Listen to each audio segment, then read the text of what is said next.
Hi friends, Motorola నుంచి Motorola Edge 70 వస్తుంది. ఈ ఫోన్ ఫస్ట్ చైనాలో లాంచ్ అయింది. ఈ ఫోన్ గురించి నేను ఆల్రెడీ ఈ వీడియో అయితే చేశాను. ఈ ఫోన్ గురించి కాకుంటే నేను చెప్పిన స్పెసిఫికేషన్స్ చైనా వేరియంట్, కానీ ఇండియాకి మాత్రం పెద్ద పెద్ద చేంజెస్ తోటి అయితే వస్తలేదు. ఓన్లీ చిన్న చిన్న చేంజెస్ తోటి వస్తుంది. Only battery and display size గురించి కొద్దిగా చేంజెస్ తోటి అయితే ఇండియాకి అయితే వస్తుంది. ఆ చేంజెస్ ఏంటనేది కూడా కంప్లీట్గా నేను ఈ వీడియోలో అయితే చెప్తాను. అండ్ ఈ ఫోన్ గురించి మొత్తం స్పెసిఫికేషన్స్ అయితే ఈ వీడియోలో అయితే చెప్తాను. ఈ ఫోన్ స్పెషల్ ఏంటంటే ఈ ఫోన్ చాలా స్లిమ్ అయితే ఉంటుంది.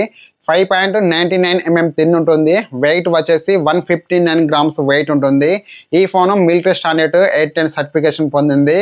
మోటోరోలా ఎడ్జ్ 70 స్పెసిఫికేషన్స్ చూసుకుంటే 6.7 ఇంచ్ డిస్ప్లే సైజ్ ఉంటుంది. 1.5K resolution AMOLED display, 120 hertz refresh rate, 4500 nits peak brightness.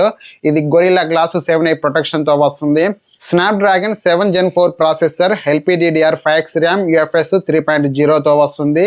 Back side 50 megapixel main camera, 50 megapixel ultra wide angle camera and 50 megapixel front camera, 5000 mAh battery and 68 what fast charging, 15 watt wireless ఛార్జింగ్కి support చేస్తుంది.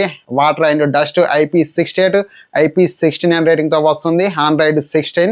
ఈ phone specifications ఇంతే, కానీ ఈ phone చైనాలో 4800 mAh బ్యాటరీతో launch అయింది.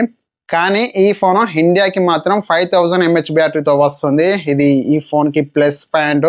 Front and back camera use చేసి 4K 60fps videos recording చేయొచ్చు. అల్ట్రా వైడ్ యాంగిల్ కెమెరా ఉంటుంది కదా, ఈ ultra wide angle camera use చేసి అండ్ అల్ట్రా వైడ్ యాంగిల్లో ఫొటోస్ తీయచ్చు అండ్ మైక్రో కెమెరా కూడా యూజ్ చేయొచ్చు. ఈ ఫోన్ డిసెంబర్ 15వ తారీఖున లాంచ్ అవుతుంది. ఈ ఫోన్ ప్రైస్ కూడా అప్పుడే తెలుస్తుంది. ఈ ఫోన్ ప్రైస్ రాగానే నేను ఈ వీడియో డిస్క్రిప్షన్లో అయితే ఇస్తాను, మీరు అక్కడి నుంచి చెక్ చేయొచ్చు. ఫ్రెండ్స్, ఈ వీడియో కనుక మీకు నచ్చితే లైక్ చేయండి. ఇలాంటి మరిన్ని వీడియోస్ కొరకు మన ఛానల్ని సబ్స్క్రైబ్ చేసుకోండి. Thank you for watching. Bye bye.